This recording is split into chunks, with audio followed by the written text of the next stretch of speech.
Hi, and welcome back to ENTP Life. So in today's video, we're talking opportunity zones. Now, those of you who have been following real estate closely may know a little bit about opportunity zones or have heard of opportunity zones as they pop up on your Facebook feed or anything related to real estate. Now, if you don't know anything about opportunity zones, I'm going to fill you in this video. Now, before we get started, please hit that like button. Likes lets YouTube know that the video is actually meaningful and providing good information and liked by the people, and that helps my videos to rank. And if you're not already a subscriber, hit that subscription button. Your subscription means everything to me. I'm trying to grow this channel as large as possible, and one of the best ways that you can help this channel is by sharing the video. So if you share the video, you include your friends, you include your family, people who are interested in real estate and know you may be able to collaborate on deals with you, okay? So you never know who's out there, who's gonna be able to help you out in your journey in investing in real estate. So you might as well share the video and put that energy out there. Now, in 2017, the US Treasury, along with, I guess, the federal government at large, decided that they were going to do something about impoverished areas or areas that fell below the poverty line in the most recent census.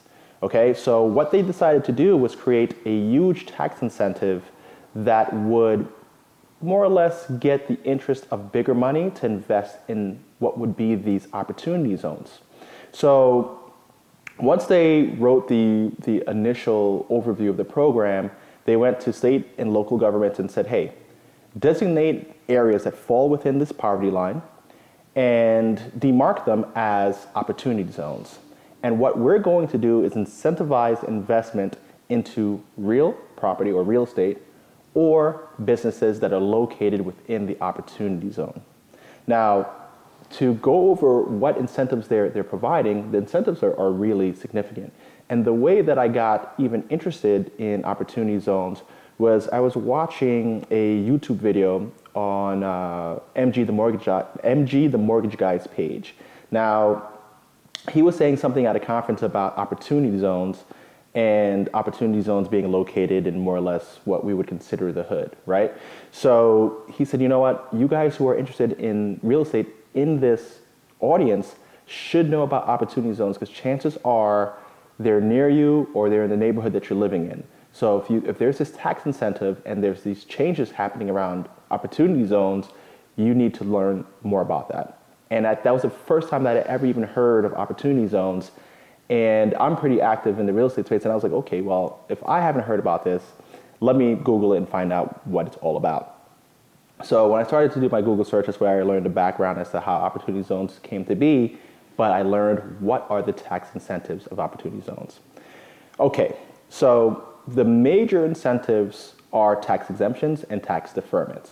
So I know this may be boring for you guys if you're really more or less interested into the renovations aspect and the flipping that house type of vibe. This is not that kind of video. This video is going to be fairly formal and going over what are the tax benefits of opportunity zones. So the initial benefit is that you can invest a capital gains into a qualified opportunity fund who exclusively invest or almost exclusively invest in opportunity zones. And by doing so, you receive a tax deferment of up to 7 years on that capital gains experience or that capital gains event. Now, what do I mean by capital gains? Now, capital gains is any gains derived from the sale of a long-term asset. So if you've had stock, a business, real estate, equipment, that appreciated, which almost never happens, but equipment that appreciated, and you sold that after a year of owning it, that would trigger a capital gains. In New York State, the capital gains tax rate is 33.5%. So let's just give an example of why this is beneficial, why you would want a deferment, and how the deferment actually works in this program. So let's just say you sold $1 million worth of stock, right? You had Amazon from day one, and your Amazon stock is now worth $1 million. You got in at whatever price, let's just say $1. Now you have a capital gains of $1 million, right? You sold the stock, you realized $1 million profit. Ordinarily in New York or whatever state you're in, you would have to pay capital gains on that. I mean, you would have to pay capital gains tax on that capital gains. So in New York, that's going to be on the $1 million, $330,000, right? Now, nobody wants to pay that big of a nut in taxes, especially after realizing this profit. So the program allows you to take your $1 million and invest it with an opportunity fund. Now, it has to be a qualified opportunity fund that has self-certified, saying that they're following all the rules and regulations of opportunity funds and opportunity zone investing. And if you invest your $1 million with them or into that fund, you can now defer your capital gains for up to 7 years or up until 2026. Okay? So that means that you're not going to pay any taxes on it from now till December 2026. So that's 7 years that your money is going to be invested, tax deferred at its full value, generating interest, generating dividends for you potentially, generating some sort of growth, right, on the full amount that you had. Rather than investing $660,000, you're investing your full $1 million and seeing the return on that investment. Now, two things that they added to this to sweeten it up is that you receive a discount or a basis increase or a step-up basis. And essentially what that is a deduction. So at 5 years, you get a 10% deduction. At 7 years, you get an additional 5% deduction. So you could get a total of 15% deduction off of that initial capital gain. So on the $1 million, instead of being taxed on year 7 at $1 million, you're going to get taxed on year 7 at $850,000. Okay? So if you were to say, all right, so what would be the tax rate on $150,000 at 33.5%? You're talking about a tax savings of $50,000 while you got the chance to invest your money, right? So that's the beauty of that.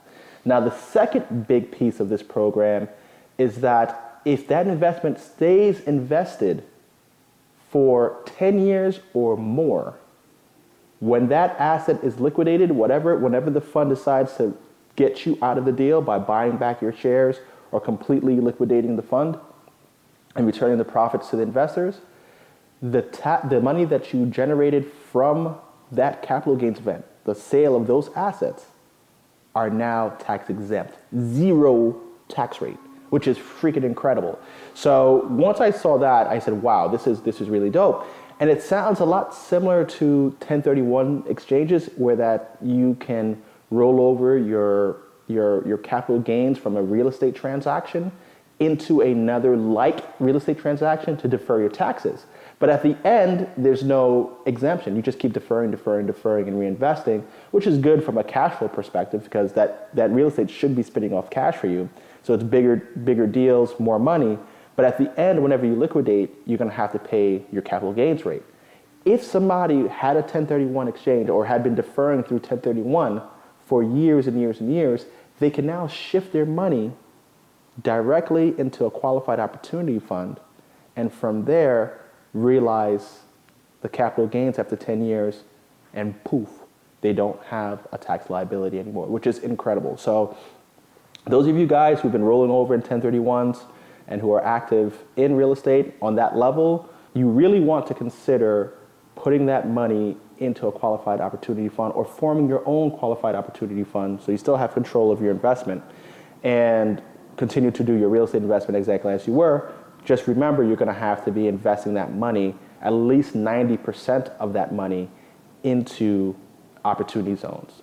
And then you have to do some tests and just kind of ensure that your fund is within compliance throughout the investment period, okay, which is not that much administration, but is going to add a layer of administration that wouldn't exist in your 1031 exchange. Now, just to give you some insight into opportunity zones, they were meant to only exist in impoverished tracts. However, some of these impoverished tracts, based on the last census data, have since changed. So you're talking about Hollywood, Los Angeles, Hell's Kitchen, New York, parts of Williamsburg, the Navy Yards of Brooklyn fall into the opportunity zone. There's a lot of areas within New York City, almost all of the Bronx is opportunity zone. There's a lot of areas that, because of high concentration of low-income housing or families or historical dilapidation, some of these areas have already began to change. Long Island City, for instance, has opportunity zone marked out. So some of these areas have already began to change, and they're not as dilapidated as some of the rural areas in the United States or ghost towns that have been marked off as opportunity zone. Now, it just so happens that Port Jervis, where I've been active, is opportunity zone. Middletown, New York, opportunity zone. Areas in Poughkeepsie, Newburgh, and these upper New York areas, opportunity zone. Syracuse, Buffalo. Almost all of Puerto Rico has been classified as an opportunity zone. So there's a lot of places that around the country that you could participate in opportunity zone investing, or just kind of ride whatever momentum may exist in those areas. Because as money starts to come in and there's more change in the neighborhoods and improvements in facilities, improvement in real estate, jobs entering that market, you'll find that those neighborhoods would change. So even if you're kind of not investing in an opportunity fund, not taking advantage of the exemptions, but just by kind of following the big fish, kind of like one of those little feeder fish, following the big fish will allow you to kind of benefit and ride the wave of the change coming into some of those opportunity zones. Obviously, you have to be strategic and see really where's their value. I think if you get involved in the Bronx, you really stand to benefit because the Bronx has been a long and forgotten borough in New York City. It's starting to change, rents are starting to increase. So if you're able to buy some real estate in the Bronx, I would expect to see some appreciation there. And it already has been happening for the past 5 years, I would say. So that's already on its way, but I think there's still more upside to take place in the Bronx, especially in the Southwest Corridor, by Yankee Stadium, and those sort of areas. Another thing with the opportunity zones that was introduced aside from real estate, and this is for all you entrepreneurs who are following this channel and learning some of the business tactics that could be used. Businesses that are relocating into opportunity zones reap the same benefit, okay? So let's just say you are a home healthcare agency like mine, and you decided that you were going to place yourself in one of these opportunity zones. You could uproot your agency, move your agency to this opportunity zone. Chances are you're going to be very active in that opportunity zone where your patient base is, where a lot of your employees are, and that's another big piece, is that they want this to be a functioning business in the opportunity zones. You move your company into this area, grow your company base, even take on investment from investors, right? And after 10 years, if you decide to liquidate that company, also the capital gains on the company become tax exempt. This is not your gains from year to year. The profit from year to year isn't tax exempt. I know in Puerto Rico, there's some incentives there that your annual tax rate is going to be substantially reduced. I don't believe there's any state tax because Puerto Rico is not a state. I think you could even get your federal tax rate down to something like 4% in Puerto Rico. So for those of you guys who have companies or ideas for companies and wouldn't mind enjoying some fun in the sun, Puerto Rico might be the place that you go down to. Opening a hotel, Puerto Rico might be the place, okay? Airbnb business. You might have this Airbnb business, a group of managers managing these properties in Puerto Rico, tours, you name it, whatever you can do in Puerto Rico, you may be able to, one, benefit from the long-term capital gains exemption, and two, benefit from a very low federal or ordinary income tax perspective. So, sorry, I kind of confused that because I'm thinking about too many things at the same time, but you're going to be able to pay a pretty low tax rate if your business is in Puerto Rico. Now, how is this really good for businesses that are relocating into opportunity zones? For you startups out there or you highly scalable businesses, tech businesses, etc., you're going to be looking for outside investment from angel investors, from venture capitalists, from private equity. And their end game for you is either going to be a public offering or an acquisition, right? That's going to be how you realize a profit in your business, other than the operational profits. But one of the big bulks of money that are going to come in for you are going to be one of those two events. So if you're an outside investor, and let's just say I was an early investor in Uber, okay? Uber just went public. I got to liquidate my shares of Uber. I got this huge capital gains of a few $100 million, and I'm looking to start a new fund and reinvest that money. I'm either going to pay taxes on that, on that money, or I could seed other companies that are forming themselves in opportunity zones.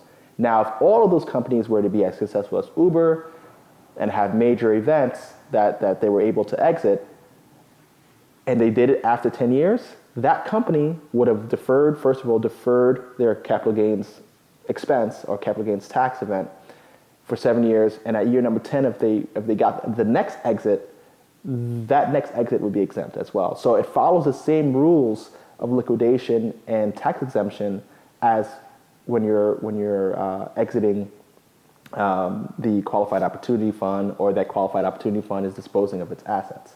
So this is really, really, really a good program. If you're either a business or starting a business, I highly recommend that you move into one of these opportunity zones. If you're in New York City and you want to be pretty much near Midtown, move your operation to Hell's Kitchen, right? You're going to be able to have transportation. There's not going to be transportation issues. It's not going to be a hard commute for really anybody.